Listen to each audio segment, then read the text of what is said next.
말씀으로 들어가겠습니다. 우리가 저번 시간에 8장을 정리하면서 그리스도인에게 있어서 하나님은 바울은 확신하라.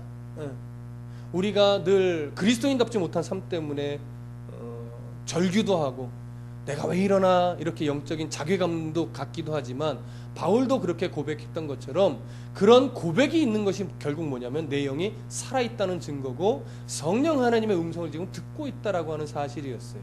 그러면서 계속해서 강조되었던 거지만 다시 한번 정리했던 것이 뭐예요? 그 어떤 것도 어떤 피조물도 우리를 하나님의 사랑에서 끊을 수 있는 것은 없다라고 하는 것이에요. 그러니까 우리는 이미 보장된 구원을 소유한 자이기 때문에 더 안정감 있게 더 감사함으로 살아가야 하는 자들인 겁니다. 사실은 이것은 어떻게 보면 1장부터 8장에 대한 결론이라고도 말할 수 있을 정도였습니다. 그렇게 복음에 대해서 구원의 복음에 대해서 사도 바울이 다루었고 그리스도 하나님의 사랑에 대해서 확신하라고 아주 힘주어서 8장에서 강조에 강조를 거듭해서 또 결론을 맺었고 그러면서 이제 말하자면 전반전이 끝난 거예요. 오늘 이제 9장으로 들어가면서 이제 후반전이 시작이 되는데 9장을 시작하면서 바울은 그동안 마음속에 감추어 놓고 있던 자기의 그 동족을 향한 이스라엘 민족을 향한 그 안타까움을 이제 토해내기 시작합니다. 그것이 뭐냐면 이스라엘은 분명히 선민이고 이스라엘은 그 많은 특권도 있어요. 그런데도 지금 이스라엘 백성들의 정작 모습은 선민임에도 불구하고 하나님을 대적하는 복음을 거적하는 복음을 거절하는 예수 그리스도를 인정하지 않는 그 자리에 너무나 많은 동족들이 서 있는 거예요. 아니 거의 대부분 일부 기독교로 개종한 유대인들 외에는 대부분 다 뭐예요? 거절하는 자리에 서 있더라라고 하는 것이지. 그것이 사도 바울에게 있어서는 뭐예요? 가슴 아픈 일이었어요. 영적 우월주의에 빠져서 복음을 인정하지 않고 자기들이 지금 어떤 처지에 있는지도 모르고 기독교인들을 대적하는 자리에 계속해서 서 있는 그들의 모습이 사도 바울은 가슴이 찢어질 정도였어요. 그 마음은 오늘 본문에서 어떻게 표현하느냐 1절 한번 다 같이 읽어보겠습니다. 1, 2절로 되어 있는데 함께 읽습니다. 시작. 내가 그리스도 안에서 참말을 하고 거짓말을 아니하노라. 나에게 큰 근심이 있는 것과 마음에 그치지 않는 고통이 있는 것을 내 양심이 성령 안에서 나와 더불어 증언하노니. 자, 바울이요 이렇게 표현해요. 내가 그리스도 안에서 뭐 어떤 말을 해요? 참말을 한다. 그리고 뒤에 내가 내 양심이 성령 안에서 나와 더불어 뭐예요? 증언을 한다 이거. 그리스도 안에서 성령 안에서 참말을 하고 양심이 성령과 같이 증언을 하고 있고 이게 뭐예요? 사도 바울의 지금 이 심정이 얼마나 간절한지 동족을 향한 사도 바울의 마음이 얼마나 절절한지를 지금 먼저 꺼내놓는 거예요. 내가 거짓말하는 게 아니다. 지금 너희들의 상태가 어떤지 좀 들어봐라. 물론 로마 교회 성도들을 향해서 얘기하는 거지만 이스라엘 백성들을 향한 자신의 마음을 지금 꺼내놓고 있는 거예요. 그래서 뭐라고 말해요? 중간에 거짓말을 아니하노라. 나에게 무슨 근심? 큰 근심이 있어요. 그리고 마음에 그치지 않는 고통이 있어요. 이 그치지 않는 고통은 언제부터 시작됐을까요? 정확하게 알 수는 없지만 제가 설교를 준비하면서 생각해 보건데 아마 바울 안에 이 그치지 않는 고통은 다메섹 도상에서 예수를 믿고 나서 우리 사도행전 강의 때 그 얘기를 드렸죠. 믿고 나서 가장 먼저 했던 것이 뭐예요? 다메섹에서 복음을 전하려고 했어요. 근데 실패했죠. 그러면서 어디로 그 다음에 갔어요? 예루살렘으로 올라갔단 말이에요. 복음의 열정이 너무 뜨거워서 내가 예수 믿는 자를 잡아 죽이려고 이렇게 앞장섰었는데 다메섹 도상에서 죽었다가 부활하신 예수를 만나고 나니까 그동안에 자기가 살았던 어리석은 그 삶의 걸음들이 너무나 안타까운 거예요. 근데 나와 똑같은 그런 삶을 살고 있는 이스라엘 사람들 생각하니까 가슴이 답답한 거죠.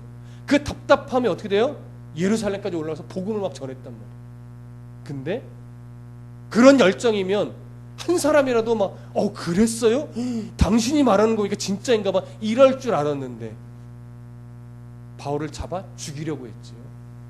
그래서 사도들의 도움을 받아서 예루살렘을 빠져나왔고 그래서 고향 다소로 내려가서 몇 년 동안 하나님이 칩거를 시켰어요. 아무것도 못하게 하셨단 말이에요. 그렇게 복음을 준비하고 말씀을 준비하고 나서 비로소 안디옥에 선교사로 파송이 되게 됩니다. 여러분, 바로 그때부터였을 거예요. 복음이 거절되는 것을 2번이나 경험했을 그때부터 바울은 아마 제 생각이지만 이스라엘 백성, 거절하고 있는 대부분의 이스라엘 백성들을 향한 그 안타까움, 거절하면 안 되는데 이런 마음을 가졌었을 겁니다. 그래서 어떻게 해요? 큰 근심, 그치지 않는 고통을 가지고 있다라고 하는 거예요. 이 큰 근심과 그치지 않는 고통은요, 굳이 의미상의 차이는 거의 없습니다. 굳이 이것을 좀 구분해 보자면, 근심이라는 말은 티페라는 건데, 이것은 마음의 어떤 슬픈 상태를 표현하는 것이고, 그로 인해서 이제 고통이라고, 그치지 않는 고통이라는 것은 뭐냐면, 그런 슬픔에서 비롯돼서 모든 심신이 비통함에 젖어 있는 것, 이런 상태라고 말할 수 있으니까 별반 다를 것이 없죠. 두 가지는 같이 가는 겁니다. 그 그치지 않는 고통, 그 안타까움이 이제 사도 바울이 어떻게까지 표현하냐면 3절 다 같이 읽어보겠습니다. 시작. 나의 형제 곧 고륙의 친척을 위하여 내 자신이 저주를 받아 그리스도에게서 끊어질지라도 원하는 바로라. 자, 뭐라고 표현합니까? 내 자신이 저주를 받을지라도, 내 자신이 저주를 받아서 그리스도에게서 끊어질지라도, 내가 그렇게 될지라도 이스라엘 동족만큼은 구원에 이르렀으면 좋겠다라고 하는 것이죠. 여기서 저주라고 하는 말은요, 헬라어로 아나데마라고 하는 말인데, 이 말은 저주, 사람이 받는 저주 중에 가장 큰 저주에 해당하는 때 사용하는 단어예요. 그러니까 일반적인 저주를 말하는 것이 아니라 정말 하나님에게서 끊어져 지옥의 인생이 되는 그러한 저주를 내가 받는다 할지라도 이스라엘 백성들이 구원에 이를 수만 있다면 나는 감수하고 싶다라고 하는 거죠. 여러분, 누구의 고백이 떠오르나요? 이 장면을 딱 보시면. 최근에 우리가 강의 들은 것 중에 모세의 고백이 딱 떠오르죠. 출애굽기 32장에 있었던 내용인가요? 32장 32절에 그러나 이제 그들의 죄를 사하시옵소서. 그렇지 아니하시면 원하건대 주께서 기록하신 책에서 내 이름을 지워버려 주시옵소서. 그 생명책에서 내 이름이 지워진다 할지라도 이스라엘 백성들의 죄를 용서하지 않으시면 안 됩니다. 내 이름을 지워서라도 그들을 어떻게 용서해 주십시오. 바울의 마음과 모세의 마음이 동일합니다. 바울은 이렇게 동족들이 처해져 있는 그 처지와 자기의 처지를 바꾼다 할지라도 그들이 구원에 이르기를 정말 소원했어요. 왜냐하면 이 바울의 마음이 더 이렇게 절절할 수밖에 없는 이유는 뭐냐면요, 이 동족들이 사도 바울을 아예 오해를 해서 대적하는 자리까지 갔기 때문에 그래요. 이스라엘 백성들은 바울을 향해서 주로 어떻게 바라봤었냐면 동족을 배신한 자. 왜요? 바울은 기독교로 개종했을 뿐만이 아니라 이방인의 사도로 부름을 받은 자란 말이에요. 그래서 이방의 교회를 세우기 위해서 부단히도 애를 쓰고 노력하고 이방인들을 위해서 생명을 내어놓은 그런 인물이었어요. 그러다 보니까 더더군다나 이스라엘 백성들 안에서는 그 이전에 열심히 있었던 모습이 있었기 때문에 이스라엘의 배신자, 매국노, 이스라엘을 배반한 자, 이렇게 오해를 받고 대적을 당하는 이런 위치에 있었기 때문에 그것으로 인해서 이스라엘의 동족이 더 원망스러운 것이 아니라 더 안타까움이 커졌던 인물이에요. 이것이 지금 사도 바울의 모습인 겁니다. 여러분, 모세의 마음이 이랬고 바울의 마음이 이랬지만 모세가 하나님의 사랑에서 끊어집니까? 바울이 하나님의 사랑에서 끊어집니까? 그건 끊어질 수 없는 일이에요. 우리가 로마서 8장 39절에서도 정확하게 그것을 결론으로 나누었어요. 그렇죠? 그 어떤 것도 하나님의 사랑에서 우리를 끊어낼 것이 없다. 바울, 모세, 이 사랑에서 끊어지지 않을 것을 알면서도 이런 표현한 그 간절함을 우리가 오늘 좀 느낄 수 있었으면 좋겠습니다. 좀 다음 구절로 좀 넘어가 보시죠. 4절 다 같이 읽어보겠습니다. 시작. 그들은 이스라엘 사람이라 그들에게는 양자됨과 영광과 언약들과 율법을 세우신 것과 예배와 약속들이 있고, 자 여기 보면 이제 바울이 이스라엘이 갖고 있는 특권, 사실은 앞장에서 로마서를 처음 시작할 쯤에 많이 꺼냈던 이야기예요. 이스라엘 백성들 선민이고 할례를 갖고 있는 백성이고 율법을 받았고 등등등 해서 그렇죠? 근데 그런 특권들을 나열하는데 그 특권들을 나열할 때 가장 먼저 무슨 표현을 쓰고 있냐면 그들은 이스라엘 사람이라. 우리가 이스라엘 사람이라는 표현을 그냥 너무나 자연스럽게 이렇게 받아들이지만 보통 이스라엘 사람들은요 이방인들과 자기를 구분할 때 이스라엘 사람이라는 표현을 주로 쓰는 표현이 아니에요. 보통 무슨 표현 쓰죠? 나는 유대인입니다. 아니면 나는 히브리인입니다. 이런 표현을 안 쓴다고요. 히브리인이라는 표현은 주로 어디서부터 시작된 거냐면 이스라엘 백성이 애굽에 노예로 있을 때 애굽 사람들이 이스라엘 백성들을 향하여 경멸하듯이 불렀던 표현이 뭐냐면 저 히브리 사람, 이런 낮추어 부르는 표현이었단 말이에요. 근데 그것이 좀 시대를 지나면서 다윗 시대에 왔을 때부터 이 말은 이스라엘 백성들을 격하시키는 표현이 아니라 그냥 이스라엘 백성이라는 표현으로 많이 격상이 됐어요. 그리고 나서 다윗 시대를 넘어가면서 자랑스러운 다윗 왕조의 백성이다라는 의미로 또 이 호칭이 사용되어지기도 했습니다. 그리고 이제 유대인이라는 표현은 어느 때부터 쓰여진 표현이냐면 남왕국 유다가 분열왕국에서 북이스라엘이 멸망한 이후에 남왕국 유다가 또 있었잖아요. 그 남왕국 유다가 멸망하고 포로로 끌려갔을 때 저 유다에서 포로로 끌려온 자들 이렇게 부르던 것이 어떻게 해요? 유다인, 그것이 유대인이 된 거죠. 그러니까 별로 좋은 표현이 아니에요. 유다에서 노예로 끌려온 자들, 이런 표현이 로마 제국의 시대까지도 이어졌죠. 그래서 로마 사람들도 유대인, 이스라엘 사람들 저 유대인들 이렇게 불렀었던 겁니다. 이 명칭이 그러다 보니까 이스라엘 백성 전체를 부르는 호칭으로 바뀌어졌던 거예요. 그러니까 사실 히브리인, 유대인 별로 좋은 의미는 아니에요. 그러면 이스라엘이라는 이 표현은 어느 때부터 시작됐던 표현이죠? 야곱이 야복강가에서 하나님과 씨름하여서 결국 하나님으로 인해 환도뼈를 부러짐으로 말미암아 그가 하나님 앞에 항복을 합니다.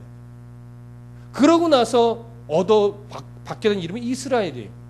하나님과 싸워 이겨먹으려고 하던 사람, 때로는 하나님의 권세에 붙잡힌 사람, 이런 의미죠.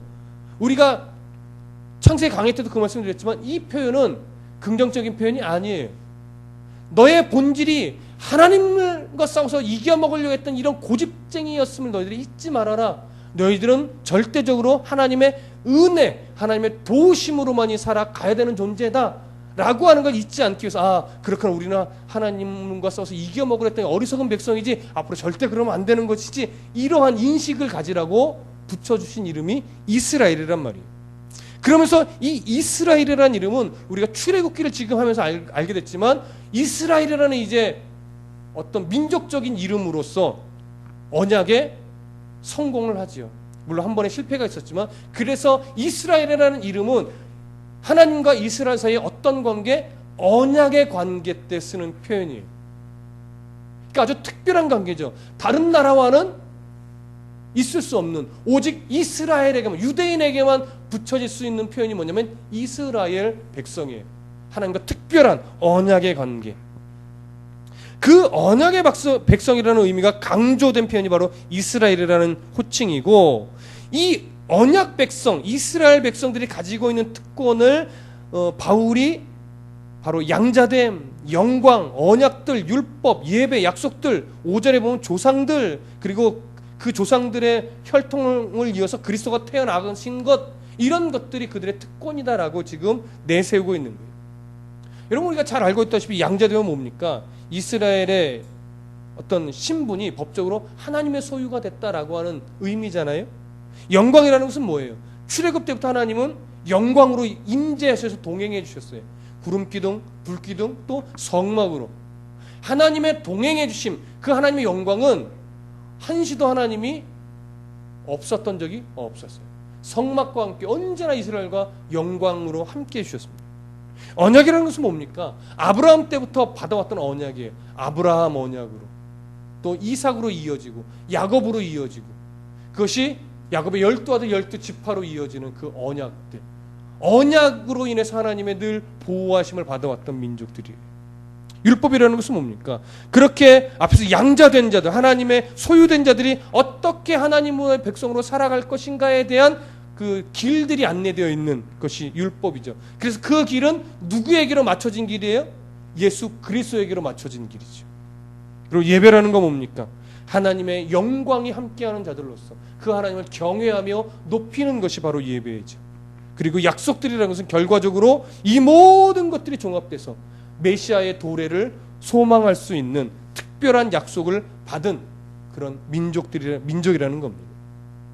그래서 5절로 넘어가면 조상들도 어떻게 해요? 그들의 것이요. 이 언약의 백성, 아브라함, 이삭, 야곱, 그리고 다윗도 그 믿음의 선조들이 지금까지도 연결되어 올 수 있던 것은 언약에 의해서 그 조상들이란 말이에요. 근데 그 조상들이 특별한 이유는 뭐예요?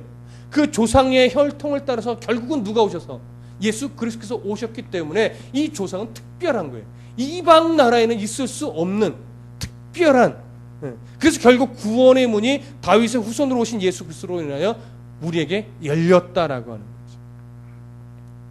여러분, 여기서 우리가 이제 고민해 봐야 되는 것이 뭐냐면, 바울이 이스라엘의 특권을 이스라엘로 부르면서 이스라엘 여러 가지 특권을 이렇게 쭉 나열한 이유가 무엇이겠는가라고 하는 거예요.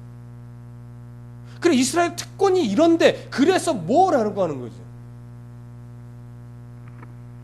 여러분, 이제 저를 보세요. 너무 중요한 부분은 이제 우리가 나눌 거예요. 하나님의 소유된, 하나님의 부름을 받은 자들은 하나님의 사랑에서 끊어질 수 있습니까? 없지요. 그러면 이스라엘은 선민이에요. 율법을 받은 자예요. 할례를 행한 민족이에요. 언약의 백성이에요. 그러면 이스라엘은 부름을 받은 백성입니까? 다시 이렇게 질문해 볼까요? 선민이라는 것이, 율법을 받은 백성이라고 하는 것이, 이스라엘이라는 이름을 부여받은 그 백성이라는 것이, 우리가 로마서 8장 8절부터 나누었던 하나님의 사랑, 하나님을 사랑하는 자, 그 뜻대로 부르심을 입은 자, 미리 아신 자, 미리 정하신 자, 부르시고 의롭다 하시고 영화롭게 한 자와 동일한 표현이냐라고 하는 거죠. 그럴까요? 이게 참 어려운 거예요. 선민이에요. 택함을 받은 민족이란 말이에요. 그러면 그것이 하나님의 선택을 받은, 부르심을 받은 자들이 아닌가? 아닙니다. 선민이라는 것이 하나님께서 택함을 받은 백성이다, 택함을 받은 성도다라고 하는 의미와는 다른 거예요. 아주 좋은 유리한 위치에 있고 분명히 하나님의 부름을, 선택을 받은 민족으로서 하나님이 쓰실 일이 있고, 그들을 통하여 이방 민족에까지 복음이 증거되는 어떤 그 부름을 위해 선택된 것은 분명히 맞지만, 그것이 곧 구원에 이르는 길과 동일시되는 것은 아니다라고 하는 거예요. 그래서 앞에서 우리가 누누이 얘기했던 게 뭐예요? 율법이 구원을 이루는 조건이 아니었다라고 하는 거예요. 선민이, 할례라고 하는 것이 그 어떤 외적인 조건으로 인해서 구원받는 것이 아니다라고 하는 거예요. 그러면 바울이 얘기하는 건 뭐예요? 그렇다면 이스라엘 백성들은 지금 이 상태를 보면 버림받은 거냐? 이스라엘 백성들은 구원에 이르지 못하는 거냐? 이거예요. 그렇습니까? 그렇지 않아요. 여기서 우리가 오늘 아주 중요한 거예요. 이스라엘 백성이 하나님의 어떤 선민임에도 불구하고 모든 이스라엘 백성이 다 버림을 받는다면 하나님의 선택에는 뭐가 있는 거예요? 하자가 있는 거예요.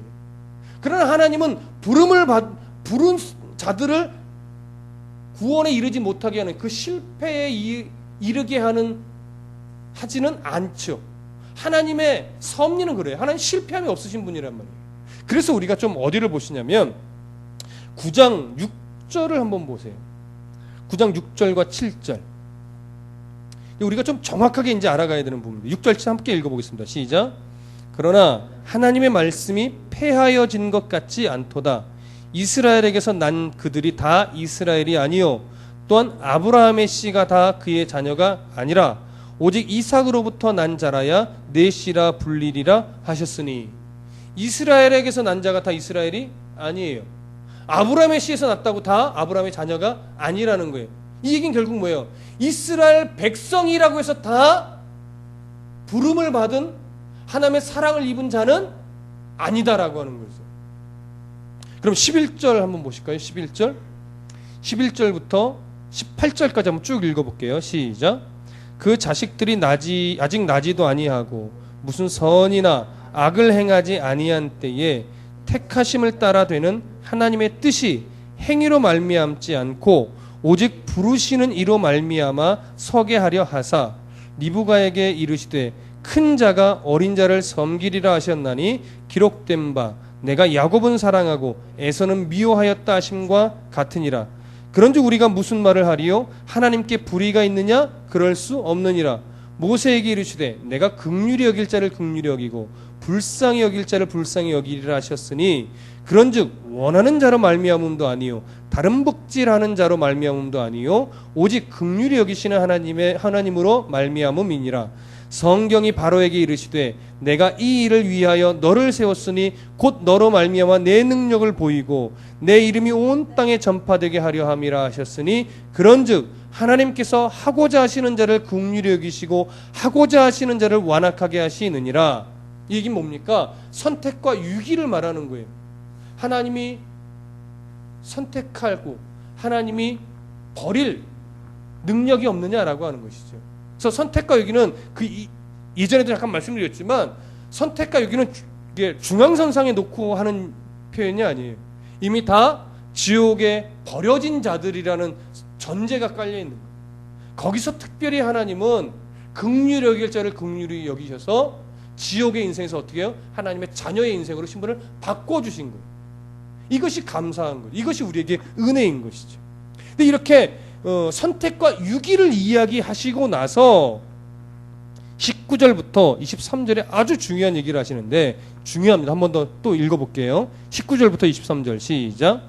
혹 네가 내게 말하기를 그러면 하나님이 어찌하여 허물하시느냐 누가 그 뜻을 대적하느냐 하리니 이 사람아 네가 누구이기에 감히 하나님께 반문하느냐 지음을 받은 물건이 지은 자에게 어찌 나를 이같이 만들었느냐 말하겠느냐 토기장이가 진흙 한 덩이로 하나는 귀 있을 그릇을 하나는 천 있을 그릇을 만들 권한이 없느냐 만일 하나님이 그의 진노를 보이시고 그의 능력을 알게 하고자 하사 멸하기로 준비된 진노의 그릇을 오래 참으심으로 관용하시고 또한 영광 받기로 예비하신 바 긍휼의 그릇에 대하여 그 영광의 풍성함을 알게 하고자 하셨을지라도 무슨 말 하리요. 토기장의 뭐에 대해서요? 권위에 대해서, 주권에 대해서 지금 말씀하시는 거예요. 그러면서 24절 한 번 더 읽으셔야 돼요. 시작. 이 그릇은 우리니 곧 유대인 중에서뿐 아니라 이방인 중에서도 부르신 자니라. 이 그릇, 긍휼히 여길 그릇, 그렇죠? 이 그릇은 누구예요? 우리라고요. 근데 우리인데 이 그릇은 어디 중에서도 있냐면 유대인 중에서도 있어요. 이방인 중에서도 있어요. 그러니까 유대인이라고 다 구원에 이르는 것이 아니라 유대인 안에도 하나님의 부르심을 입은 자들이 있다라는 거예요. 긍휼히 여길 그릇이 있고 긍휼히 여기지 않을 그릇이 있다라고 하는 거예요. 이방인 중에도 있다라고 하는 것이죠. 그렇기 때문에 빨리 이스라엘 중에도 긍휼히 여길 그릇으로 하나님이 지음받은 자들은 빨리 모아야 돼요. 회개하고 돌아와야 되는 거예요. 근데 지금 바울의 안타까움은 뭐예요? 회개하고 돌아올 자들이 더 있을 텐데 마음이 완악해져서 아무리 회개를 외치고 아무리 복음을 전하고 아무리 예수 그리스도를 보여줘도 돌아서지 않더라라고 하는 것이죠. 이게 바울은 너무 속상한 거예요. 하나님의 원래 의도대로였다면 이스라엘의 긍휼히 여김을 받을 그릇들이 다 주 앞으로 돌아오고 그들을 통하여 이방의 긍휼히 여길 그릇으로 복음의 외침들이 전해져 가는 거잖아요. 그게 원래 하나님의 계획이란 말이에요. 근데 이스라엘이 그 역할을 뭐예요? 못했어요. 그 역할에 실패했어요. 그래서 그 역할이 누구에게로 후다닥 넘어가 버려요? 이방에게로 그냥 다이렉트로 넘어간 거예요. 근데 그 이방인에게로 넘어가는 그 역할을 누가 감당한 거예요? 바울이 감당한 거예요. 그래서 우리가 한 구절 더 볼 것은 뭐냐면 11장으로 넘어가 보세요. 11장 11절에서부터 14절. 오늘 제일 중요한 장이에요. 제일 중요한 구절. 함께 읽습니다. 시작. 그러므로 내가 말하노니 그들이 넘어지기까지 실족하였느냐? 그럴 수 없느니라. 그들이 넘어짐으로 구원이 이방인에게로 이르러 이스라엘로 시기 나게 함이니라. 그들의 넘어짐이 세상의 풍성함이 되며 그들의 실패가 이방인의 풍성함이 되거든 하물며 그들의 충만함이리요. 내가 이방인인 너희에게 말하노라. 내가 이방인의 사도인 만큼 내 직분을 영광스럽게 여기노니 이는 혹 내 고륙을 아무쪼록 시기하게 하여 그들 중에서 얼마를 구원하려 함이라. 여러분, 이 구절의 의미가 좀 이제 눈에 들어오십니까? 이스라엘은 실패했어요. 하나님의 원래 의도하신 바를 그들은 강팍해진 마음으로 실패했다고요. 그래서 그 계획이 하나님이 수정하여 바울을 통하여 이방의 교회가 세워지는 역할을 수행하게 했고, 실제로 이방의 교회들이 쑥쑥 어떻게 해요? 세워져 갔어요. 어느 정도였냐면 이제 로마 교회, 지금 서신을 보내는 로마 교회 성도들의 믿음까지 견고하게 세워서 어디까지 선교 나가려고 그랬어요? 스페인, 당시 땅끝이라고 여겨지던 스페인 지경까지 복음을 전하러 가려고 계획하고 있었다고요. 그 정도로 지금 이방 지역에, 소아시아를 중심으로 이방 지역에 복음이 계속 들어가고 교회들이 우뚝 서고, 마게도냐 지경, 이 에게 지경, 아가 지경까지도 다 교회들이 막 쑥쑥 서가고 있는 거예요. 그리고 그들이 믿음을 잘 지켜내고 신앙을 잘 지켜내기까지 했어요. 그러면 이방인 유대인들은 이렇게 자기 역할을 놓치고 실패한 것으로 끝이냐? 아니다라고 하는 거죠. 이방의 교회가 쑥쑥 커가니까 오히려 유대인들은 바울을 향하여 더 손가락질하고 더 배신자라고 손가락질하고 있지만, 바울은 그러는 거예요. 내가 그럼에도 불구하고 내가 이방인의 사도로 부름받은 나의 이 사명을 나는 영광스럽게 생각한다. 그래서 더 이방 교회가 더 든든하게 서가고 더 확장되기 위해서 내가 애를 쓸 것이다. 근데 애를 쓰는 이유 중에 하나가 이런 게 있다라는 거예요. 뭐냐면 이방인들의 부흥을 통해서 유대인들이 시기하기를 원한다 이거예요. 이 시기는 나쁜 의도의 시기가 아니라요, 우리도 구원받아야 되는데 이걸 각성하게, 이방의 교회가 세워지고 그들이 예수를 믿고 구원받은 백성이 된 건 이유가 있는 것 같아. 우리도 좀 돌아보자고. 그래서 자기 자신들을 점검하면서 우리도 구원에 이릅시다 하면서 서로 앞장서서 다투듯이 예수를 믿으려고 하는 그런 일들이 일어나기를 소원한다 이거예요. 그렇게라도 이스라엘의 선택되어진 부름을 받은 백성들이 하나님께로 돌아오기를 자기는 정말 소원한다 이거예요. 여러분, 출애굽기 저번 주 주일에 강의하면서 그 얘기를 드렸죠. 하나님은 어떤 하나님이시다? 질투하는 하나님이시다. 우리도 하나님도 우리를 질투하듯이 사랑하시니 우리도 하나님을 어떻게 섬겨라? 질투하듯이 섬겨라. 그래서 그리스도인은요, 성도들한테 미움 다툼 시기 질투를 해야 되는 자들이 아니라 더 사랑하는 시기로 해야 돼요. 내가 더 사랑할 거야. 내가 더 섬길 거야. 내가 더 이해할 거야. 내가 더 용납할 거야. 이런 싸움이에요. 복음을 위해서 선교지에서 애를 쓰고 있는 그 선교사님들이 우리의 선한 경쟁자가 되어야 하듯이, 우리의 싸움은 혈과 육의 싸움이 아니라 더 복음을 위해서 싸우는 이런 질투가 일어나야 되는 거예요. 그래서 여러분 잘 들어보세요. 성도들이, 지금 말씀 안에 있는 성도들이요, 신앙생활을 잘 해야 돼요. 이 얘기는 예수를 믿어 자녀가 좋은 대학 가고, 예수를 믿으니까 돈을 잘 벌고, 예수를 믿으니까 승진하고, 이런 얘기가 아니라 예수를 믿되 바르게 정말 그리스도인답게 믿는 모습을 우리가 가져야 돼요. 왠지 아세요? 나만 하나님을 잘 믿는 것이 끝나는 것이 아니라 내가 누구에게 이런 시기, 바울이 말하는 이런 시기, 저 사람이 예수를 믿는 모습을 예전에는 뭘 저렇게까지 믿어? 라고 했었지만 세월이 지나 우리가 하나님 앞에 바르게 서 있는 모습을 누군가는 보고 그래, 나도 신앙을 회복해야 되겠다.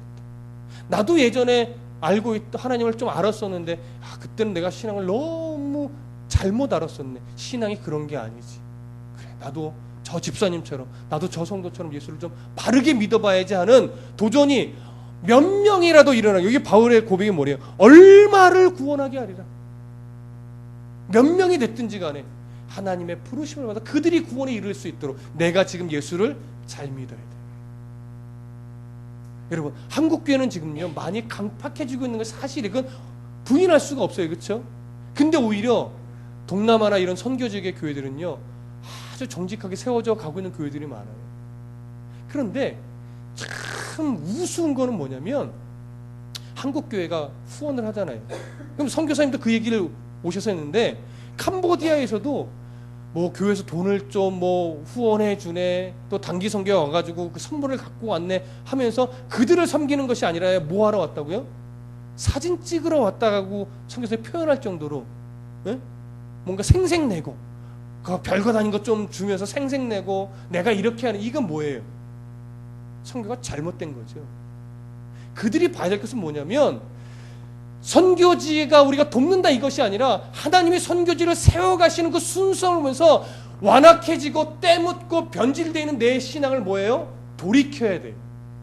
우리는 선교지를 돕는 게 아니에요. 여러분, 누누이 말씀드리지만 우리는 선교지를 도울 자격이 없습니다. 여러분, 우리가 나가서 못하니까 그나마 조그만 물질로 우리 좀 같이 동역하게 해주세요라고 그걸로 동역을 그나마 하는 것이지, 그게 뭐 우리가 선교 얼마 좀 보낸다고 그게 뭐가 대단하겠어요. 하나님 그 돈 없어도 얼마든지 선교를 일으키셔요. 그러니까 우리는 그거에, 하나님 우리가 물질로나마, 아직은 여력이 없으면 물질로나마 그 선교에 그냥 한 달이라도 좀 걸칠 수 있도록 도와주세요. 사실 우리는 그 심정이에요. 무슨 말인지 이해되십니까? 그 교회가 성장하면서 우리의 모나고 우리의 변질되고 우리의 어그러진 신앙을 다시 돌아보고 다시 그것을 깨트리고 부셔서 어떻게 다시 건강하게 세워야 돼요. 그리고 우리가 건강하게 서야 누군가도 우리들의 모습을 보고 자기들의 잘못된 신앙을 깨트리고 부셔서 또 건강해진다고요. 계속 시기하게 만들어야 되고 계속 질투하게 만들어야 돼. 영적으로 우리가 어그러져 있으면 그 어느 누구도 영적인 질투를 못합니다. 여러분, 우리가 더 긴장하십시다. 맨날 나 잘되기 위한 기도에 매이지 마시고, 정말로 그 누군가가 나를 보고 시기하여 영적으로 하나님 앞에, 나도 더 영적으로 하나님 앞에 바로 설 때야, 이런 고백이 좀 나올 수 있도록 우리가 좀 바른 신앙, 건강한 신앙, 하나님 앞에 인정받을 수 있는 신앙이 될 수 있도록 더 힘을 내시고 더 분발하실 수 있기를 좀 간절히 부탁합니다. 기도하겠습니다.